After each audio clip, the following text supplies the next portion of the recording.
vosotros esta mañana. Tengo mucha voz, pero espero que me oigáis bien. Gracias al pastor por la invitación y de verdad os traigo saludos de la iglesia donde estamos, Eduardo y yo ahora, en Vilanova. Estamos sirviendo allí estos años, como sabéis, tutorizando a un pastor nuevo, pero cuando venimos aquí estamos en nuestra casa, por lo tanto estoy muy contenta de estar aquí. El tema que me dio el pastor fue: ¿se puede superar en positivo? Quiero decir, no es pregunta, sino de verdad, ¿se puede superar el miedo a la muerte? ¿Vale? Vamos a analizar un poquito esta aseveración. Sí, se puede superar el miedo a la muerte. El miedo es un sentimiento y como tal es consustancial a los seres humanos. Los seres humanos somos seres emocionales. Nuestras emociones están ahí y están ahí por la voluntad de Dios, que Él nos creó a su imagen y semejanza y Él es un ser emocional y nosotros también. Claro, las emociones nuestras no son como las de Dios. Él seguro que no tiene miedo. Pero nosotros, dentro de todas las emociones, también tenemos el miedo. Y el miedo nos atemoriza, nos esclaviza y, como hemos leído, nos tiene sujetos a servidumbre. El miedo a la muerte, yo diría que quizá es el miedo peor, porque los restantes miedos podemos más o menos controlarlos porque muchos de ellos tienen solución. El problema es que el miedo a la muerte, desgraciadamente, tiene solución el miedo, pero no tiene solución la muerte. Los psicólogos estamos acostumbrados que vengan gente y nos digan: venimos o vengo porque tengo mucho miedo a la muerte. Claro, paradójicamente, cuando se nos dice esto, podemos racionalizarlo, podemos hacer lo que queráis. Hay muchas cosas que podemos hacer, pero la realidad es que al final tenemos que decir: te vas a morir. Claro, esto no es muy buena noticia, pero es que todos vamos a morir. Somos mortales, pero somos, más que mortales, moribundos. Es decir, vamos muriendo. ¿Verdad o no? Ayer me dieron los análisis que me acaban de hacer y me enteré perfectamente que somos moribundos. Vamos muriendo poco a poco. Y el ser humano tiene miedo a la muerte y es natural, porque la muerte es terrible. Fue la paga del pecado y como tal fue algo horroroso. Es la pena capital, por lo tanto lo peor. Me acuerdo de una señora que vino a la consulta, me dijo: tengo miedo a la muerte, si usted me puede ayudar. La miré y le dije: lo siento, pero no voy a poder ayudarla. Claro, me miró un poco extrañada la mujer, porque viene a una consulta de un psicólogo y le digo: lo siento, no puedo ayudarla. Y me dice: ¿de verdad no me puede ayudar? Y pensó la mujer: y encima me cobrará. O sea, no la puedo ayudar. Pero si quiere, le explico por qué yo no tengo miedo a la muerte. La mujer estaba tan apurada que me dijo: explíquemelo. Y hoy ella no tiene miedo a la muerte, porque ha entendido lo que os voy a explicar yo hoy. Somos moribundos, el miedo a la muerte. Y yo diría que a veces, más que el miedo a la muerte, es el miedo al proceso, ¿verdad? Es como: ¿qué nos espera ahí tan desconocido? Vamos a ver lo que nos espera. ¿Hay alguna solución para este miedo? Sí, rotundamente sí. La encontramos en la lectura hecha. Pero como a veces leemos antes de un mensaje y estamos haciendo otras cosas porque no nos fijamos, voy a volver a leer el texto, ¿vale? Porque ahora, diciéndoos yo lo que os he dicho, seguro que captáis mucho más la lectura. Dice así la palabra del Señor en Hebreos: así que, por cuanto los hijos participaron de carne y sangre, Él, Jesús, también participó de lo mismo. Y aquí viene el kit de la cuestión. Para destruir por medio de la muerte, y yo lo voy a hacer una paráfrasis ahí, por medio de su muerte, al que tenía el imperio de la muerte, esto es, al diablo, y librar a todos los que por el temor a la muerte estaban durante toda la vida sujetos a servidumbre. Vemos, pues, para empezar, de este texto que para librarnos de la muerte, Cristo debió encarnarse. Cristo debió venir a esta tierra y tomar el cuerpo humano para poder morir. Os avanzo algo que después saldrá, y es que alguien tenía que venir, pero si Dios tuviera que morir, como es un ser eterno, era imposible. ¿Cómo matamos a un Dios que es espíritu? No tiene cuerpo humano. Tenía que ponerse un cuerpo humano para venir a morir. Por eso la encarnación es tan importante. Pero voy a leer los 2 versículos siguientes, si los ponen ahí los vais a ver. Porque ciertamente no socorrió a los ángeles. Los ángeles son otra cuestión. Con su encarnación, con su muerte, no socorrió a los ángeles, sino que socorrió a la descendencia de Abraham, es decir, a ti y a mí, al pueblo de Dios en un principio y al pueblo de Dios actual. Por lo cual, esto me llena de admiración en cuanto a Jesús, por lo cual él, Jesús, debía ser en todo semejante a sus hermanos.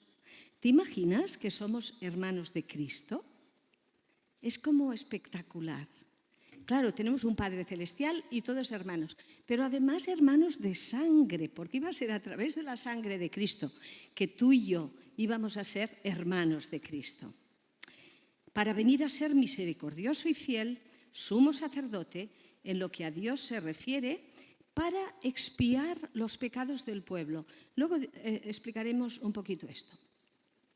Para entender esto que acabamos de decir, que para librarnos del temor a la muerte, Jesús tuvo que tomar forma humana, carne y sangre, tenemos que el origen de este miedo, el origen por qué tuvo que hacer esto, el origen de todo esto, nos tenemos que remontar al principio de los tiempos. ¿Qué pasó en el principio de los tiempos? Cuando lleguemos al cielo a lo mejor nos lo explicarán mejor. Pero sí sabemos que en el principio de los tiempos hubo una rebelión de un grupo de ángeles en el cielo que se rebelaron contra su creador. Eso sí lo sabemos porque nos lo dice. ¿Lo entendemos? No. Pero esa rebelión ocurrió. Un grupo de ángeles se rebelaron contra Dios y fueron echados, ¿vale? Y parece ser que nos tocó a esta tierra, porque nos dice el apóstol Juan que el mundo entero está bajo el maligno. El mundo entero está bajo el maligno desde que es echada a esta tierra. Inmediatamente después encontramos, inmediatamente después en la eternidad, no lo sé, en Génesis 3 encontramos la caída del hombre y la mujer. Génesis 3 vemos que el hombre y la mujer pecan, llevados por ese ser, ¿verdad? La serpiente astuta, el gran engañador, engaña al hombre y la mujer y pecan. A partir de aquel momento sabemos que la paga del pecado es la muerte. Por lo tanto, el pecado nos iba a llevar a la muerte. No había otra. Entonces, ¿qué hacemos? El mundo entero queda bajo el maligno, nosotros reos de muerte, esclavizados por haber pecado. Y a partir de ahí, ¿hay solución? Sí. Hay solución porque un ser que era Dios mismo irrumpe en esta tierra con un cuerpo humano para poder morir por ti y por mí. Os explico un poco con un ejemplo matemático. Os explico un poco, a ver si puedo explicaroslo. Los chicos no les va a gustar mucho las matemáticas ahora. Vamos a la teoría de conjuntos. Si vemos un conjunto, ¿vale? Un círculo. A eso le llamamos un conjunto. Si ese conjunto queda tocado por el maligno, el mundo entero bajo el maligno. en la eternidad Dios ya tenía un plan. Alguien iba a irrumpir en este conjunto para generar un subconjunto con perfecta intersección. Quiero decir, un subconjunto dentro del conjunto que sería un círculo más pequeño para que tú y yo, una vez que aceptásemos esa encarnación, esa muerte, esa resurrección de Cristo, fuésemos trasladados del reino de las tinieblas al reino de su amado Hijo. ¿Dónde estamos tú y yo? Hemos sido trasladados del reino de las tinieblas al reino de su amado Hijo, en ese subconjunto. Pero no nos podemos quedar ahí, porque seguidamente se nos dice, ahora id por todo el mundo y predicad el Evangelio. ¿Qué implica? Pues implica que tenemos que salir de ahí, y por eso el apóstol Pablo en Efesios 6 nos dice, poneos toda la armadura, porque vais a salir a un mundo hostil, donde está el enemigo, donde reina hoy por hoy el enemigo. Entonces, ¿qué ocurre? Pues que salimos y el enemigo no nos puede quitar que somos del reino de la luz. Hemos sido trasladados del reino de las tinieblas al reino de la luz. Y no nos puede quitar eso, es un regalo. Somos salvos por gracia. Por lo tanto, ahí.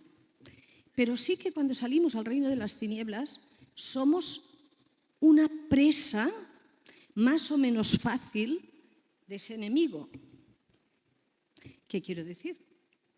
Quiero decir que no nos puede quitar la salvación si somos salvos de verdad, pero sí que nos puede quitar el gozo, nos puede quitar la paz, nos puede, en un sentido, reducir los niveles del Espíritu Santo en el sentido de contristarlo. Podemos caer en pecado. Tenemos la sangre de Cristo como cataratas limpiándonos de todo pecado.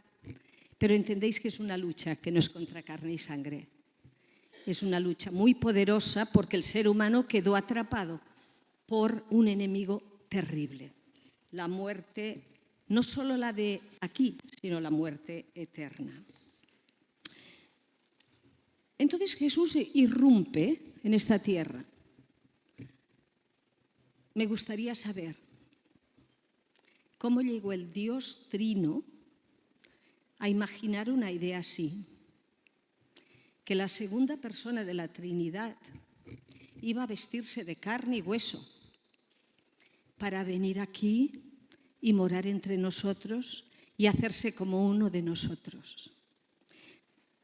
Nació como un niño de la Virgen María, vivió en esta tierra por 33 años y me gusta mucho una palabra. La palabra es tabernaculó entre nosotros. Es una palabra que utilizamos en Navidad. Y es una palabra que me gusta porque cuando era pequeña mi abuela me hacía aprender muchos versículos de memoria.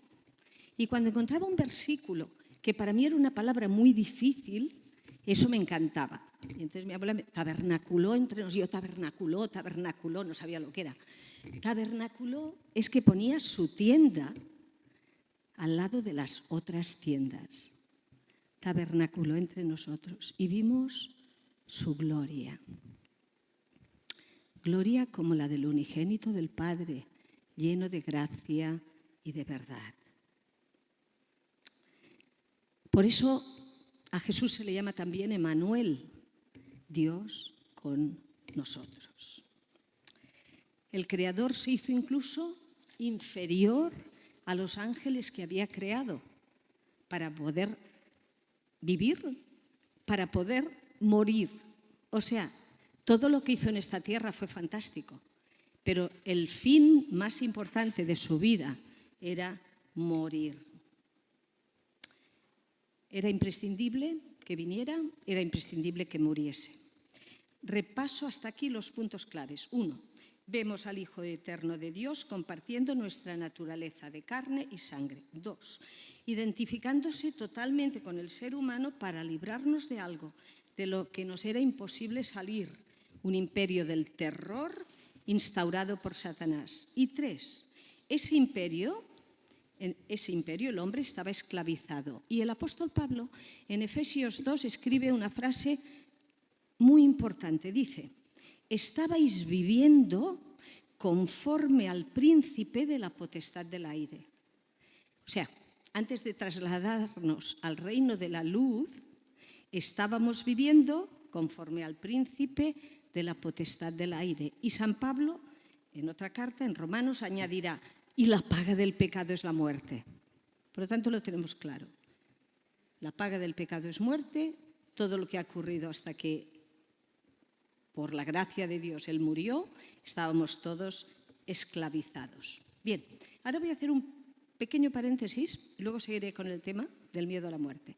El pequeño paréntesis es ver cómo Jesús, en esos años que estuvo en esta tierra, vivió la muerte. ¿Cómo vivió Él la muerte de los seres humanos? Pues la vivió acompañando a aquellos que estaban pasando por necesidad. Hizo muchos milagros, levantó de los muertos. Quizá la persona que mejor representa lo que quiero decir es Lázaro, ¿verdad? Lázaro, recordáis la historia. Lázaro era un amigo de Jesús que vivía en una aldea con sus hermanas y en un momento dado Lázaro enferma. Y las hermanas llaman a Jesús, que estaba lejos, y Jesús, ven, le lleva el mensaje que tu amigo está muy enfermo. Y Jesús no va. Nos extraña un poco, ¿no? Jesús no va. Se espera. Pero Jesús, que está muy enfermo. Y Jesús se espera. Y Lázaro muere. Y entonces Jesús va. ¿Por qué hace eso Jesús? ¿Por qué trata Jesús a alguien que está sufriendo por la muerte de un hermano de esa manera? La hermana se queja y le dice: Jesús, si hubiera estado aquí, mi hermano no hubiera muerto.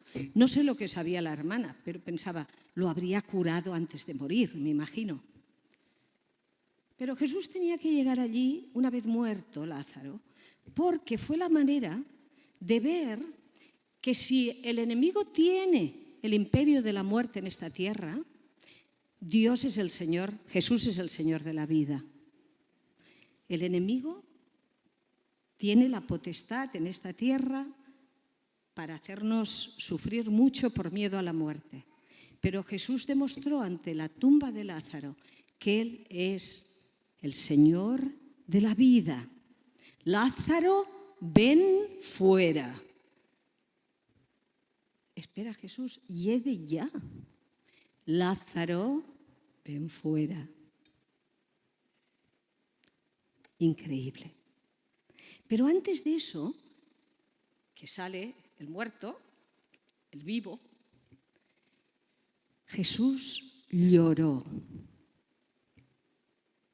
Jesús lloró ante la tumba de un muerto. Y Él sabía que lo iba a resucitar.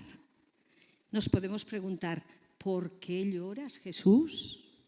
¿Tú sabes que lo vas a resucitar? ¿Por qué lloró Jesús? Lloró al ver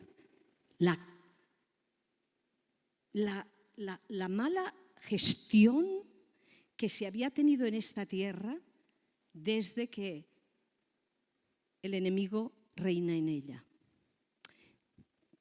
La paga del pecado, muerte. ¿Cómo había pecado el ser humano? Porque habían hecho caso a Satanás. Y Jesús llora, no tanto por la muerte, creo yo, como dice Eduardo, al llegar al cielo se lo preguntamos, yo creo que más bien era pensando, ¿qué se ha hecho de la humanidad? ¿Qué le espera a la humanidad? Porque ahora estoy yo aquí, voy a sacar a ese hombre. ¿Pero qué le espera a la humanidad? La muerte, lo más horrible que nos podemos imaginar. Los que estáis al lado de muertes porque sois médicos, sabéis lo que quiero decir. Es horrible. O los familiares que ven morir a un ser querido, es horrible. La paga del pecado es muerte. Y Jesús llora. Y yo creo que no lloró solo esa vez. Bueno, vemos a Jesús llorando otras veces, ¿eh?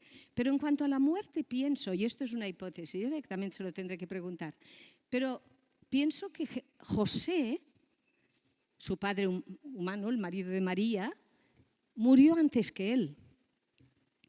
¿Por qué digo esto? ¿Por qué me atrevo a decir esto? Porque la Biblia no nos lo dice. Pero a José lo vemos en el templo, cuando tenía el niño 12 años, Jesús, ¿recordáis? En el templo, y José y María, y él se escapa y tal y cual, y luego está con los escribas. Pero a partir de ahí no se habla más de José. Pero hay otra cosa que me hace pensar que probablemente murió antes que Jesús. Porque si hubiera muerto después de Jesús, se le mencionaría de alguna manera a los pies de la cruz. Recordad la escena. Está Jesús en la cruz y aún en ese momento es tan humano, voy a decir, y tan divino a la vez, que mira a su madre y le dice: madre, he ahí tu hijo. Hablando de Juan el Bautista. Y mira a Juan el Bautista, lo estoy diciendo bien, lo estoy diciendo al revés. Le dice a Jesús, ahí le dice Jesús a Juan: Juan, he ahí tu madre. Y le dice a María: María, he ahí tu hijo. ¿Verdad? ¿Qué quiere decir? Pues que José no aparece. Pero además hay una cosa más bíblica. Y es que se tenía que cumplir una profecía. La profecía es de Isaías, que dice que fue enterrado con los ricos. O sea, un rico le dejó una tumba, ¿recordáis? Con los ricos fue en su muerte. Si para el pueblo judío, si un hijo moría, el padre tenía que enterrarlo. Si José hubiera vivido, lo hubiera enterrado a Jesús. Pero se tenían que cumplir todas las profecías, porque José no era rico. ¿Os acordáis, no?, de la tumba de un rico que le prestó para su muerte? Por lo tanto, seguramente Jesús lloraría también por su padre humano y seguramente por muchas otras personas. Y me encanta el versículo: y Jesús lloró. Y os voy a decir por qué.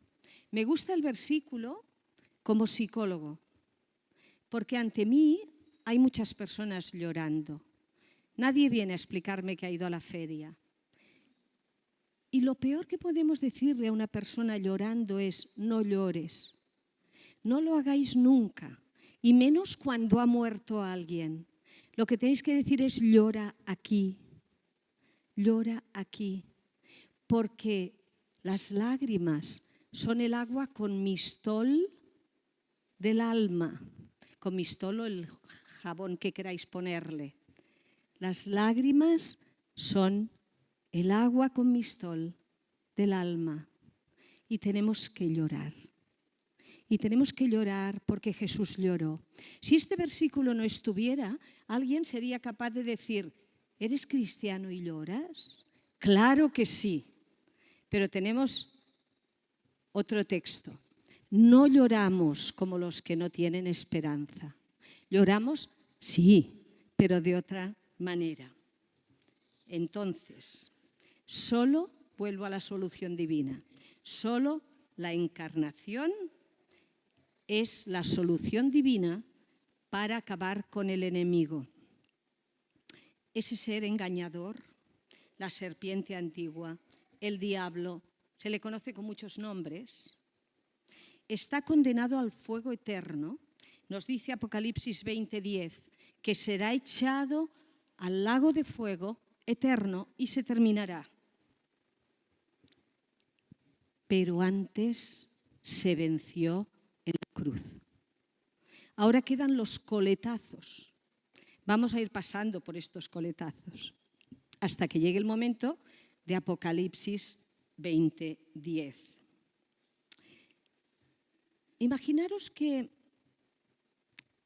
el enemigo hubiera sido destruido después de que el hombre hubiera pecado.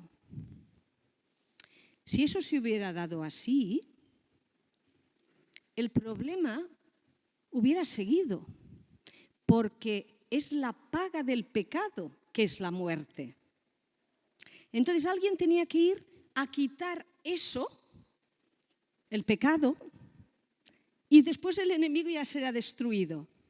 Pero hemos de pasar por un periodo en el que nos acojamos a la cruz de Cristo, porque es la única vía de que su sangre nos limpie. La sangre de Cristo nos limpia de todo pecado. Alguien tenía que pagar por el pecado. Solo podía ser Cristo. Imaginaros que se hubiera enviado a un ángel. Un ángel es un ser creado, por lo tanto tiene un finito. Podría morir un ángel por uno. O que se hubiera cogido un ser perfecto de la tierra, más o menos perfecto, y hubiera muerto por el ser humano, uno por uno, ¿vale? Pero por toda la humanidad tenía que ser un ser infinito, totalmente infinito, y solo Dios cumple ese requisito. Isaías, me encanta cuando dice, hablando de Jesús, como cordero, Jesús fue llevado al matadero. Y como oveja, delante de sus trasquiladores, enmudeció y no abrió su boca. ¿Cómo tendría que ser nuestra vida, la tuya y la mía, con eso ahí? El Dios infinito toma forma humana para venir a una cruz y morir por ti y por mí, para que a través de esa muerte tú te quedes limpio de pecado, limpio de pecado. Te voy a leer un texto de Colosenses 2:13. Y vosotros, dice el apóstol Pablo, estando muertos en pecados, lo repito, y a vosotros, estando muertos en pecados, os dio vida juntamente con Cristo. Estábamos muertos en pecado, estábamos en el conjunto bajo el maligno, no estábamos en el reino de la luz. A vosotros, estando muertos en pecados, os dio vida juntamente con Cristo, perdonándoos todos los pecados. No sé cómo se te queda el cuerpo. A mí me afecta un montón saber que Jesús en la cruz llevó todos mis pecados. Y no hay un acta, sigo leyendo, anulando el acta que había contra vosotros, quitándola de en medio, clavándola en la cruz y despojando a los principados y a las potestades, los exhibió públicamente, triunfando sobre ellos en la cruz. No importa lo que hayas hecho. Solo importa si tú has ido a esa cruz o no. Tengo una mala noticia. Si no has ido a la cruz, tu destino eterno es la perdición, la muerte eterna. La muerte eterna en el sentido de no irte con el Señor al cielo. Vas a ir a otro lugar mucho peor. Sabiendo lo que va a pasar en el infierno, todos deberíamos estar predicando a diestra y siniestra, porque muchos de los que están a nuestro lado no han oído hablar de la cruz de Cristo. Pero para ti y para mí se ha anulado el acta que había contra nosotros. Todos tus pecados y los míos, si has ido a la cruz de Cristo y han sido lavados por la sangre de Cristo, han ido a parar al fondo del mar. Y el Señor dice que Él no se acordará más de esos pecados. ¿Cómo ha de ser tu gratitud y la mía? Todos hemos pecado. Y a veces hay personas que dicen, yo he pecado, pero mi pecado es tan grande que el Señor no me puede perdonar. Y viene continuamente ese pecado a mi mente. Ese no es el Señor, es el enemigo. El enemigo es el que va a pescar, porque Él ha dicho que ha tirado tus pecados al fondo del mar y nunca más se acordará de ellos. Si viene alguien con un pecado arrepentido y perdonado, no es el Señor, es el enemigo que utiliza tu mente para que tú te sientas mal y pierdas el gozo, la paz y todo eso que el Señor quiere darnos. A vosotros, estando muertos en pecados, os dio vida juntamente con Cristo, perdonándoos todos los pecados, anulando el acta que había contra nosotros. Creo que este versículo deberíamos apuntárnoslo y sabérnoslo de memoria. Cuando viene el enemigo, no, el acta está anulada. Él se encarnó, murió y resucitó para que nosotros, aquí y ahora, ya no tengamos miedo a la muerte, porque la muerte ya es otra cosa para el creyente. Ya no es desconocido, ni podemos decir cuando alguien se muere que no sabemos dónde está o que lo hemos perdido. No lo hemos perdido. Sabemos que el que ha muerto se ha ido para estar con el Señor. Por una razón, que lo dice el mismo Jesús, Juan 14, del 1 al 3. No se turbe vuestro corazón ni tenga miedo. Qué bonito, ¿verdad? No se turbe vuestro corazón ni tenga miedo. Todo estaba bajo mi control. Esto es mío, esto es paráfrasis. Pero voy a seguir con palabra del Señor. Voy a preparar un lugar para vosotros, para que donde yo estoy, vosotros también estéis. Porque ya no vais a ciegas. Sabéis el camino. Yo soy el camino. Yo soy la verdad. Yo soy la vida. Y nadie viene al Padre si no es por mí. Por lo tanto, no podemos vivir en el subterráneo de la agonía que nos machaca por el miedo a la muerte. Ya no más miedo a la muerte. Es como si llegáramos a un lugar con un coche muy viejo, saliésemos del coche, desenchufásemos las luces, todo. Nuestro cuerpo como el coche, hecho un asco. Salimos del coche y entramos en la mansión eterna, gloriosa, donde ya no habrá más muerte, ni más dolor, ni más clamor, porque las primeras cosas pasaron, he aquí todas son hechas nuevas. Y allí el Señor enjugará las lágrimas de nuestros ojos para siempre. Y para siempre estaremos con el Señor. Ya no hay más muerte. La muerte fue vencida en la cruz. Hay ataques del enemigo porque estamos en el conjunto bajo el maligno, pero perteneces al reino de la luz. Por lo tanto, para salir, acuérdate de Pablo, acuérdate de San Pablo, poneos toda la armadura, porque afuera va a ser muy duro. Fuera os va a atacar, para que los años que os queden aquí viváis sin gozo, sin paz, quizás sin salud, pero la victoria está en Jesús. Quiero terminar con unas palabras de un himno. Josep Rafael se lo sabe muy bien. Es un himno que nos cuesta cantarlo porque es entre las mujeres y los hombres. Dice así el himno: vedle nacer, oh, qué maravilla, no en el palacio de un gran señor, hasta el pesebre Cristo se humilla. ¿Cuánto le cuesta ser redentor? Vedle nacer, porque viéndole nacer, también le veremos morir. Viéndole morir, hay una buena noticia para ti. Cógete hoy a esa cruz si nunca lo has hecho. Pide al Señor que te perdone tus pecados. Él es fiel y justo para perdonar todos tus pecados y limpiarte de toda tu maldad, para que ya no tengas miedo a la muerte. La muerte es solo un paso para llegar a tu hogar celestial, donde todo va a ser muy diferente, muy diferente. Se nos va a quitar esta carcasa que duele. Se nos va a quitar esta carcasa que da unos análisis horribles. Se nos va a quitar esta carcasa que no nos deja a veces andar. Se nos va a quitar y vamos a entrar a la gloria celestial. Oh, qué gran gozo ese día será. O Cristo vuelve otra vez para todos o vuelve para mí.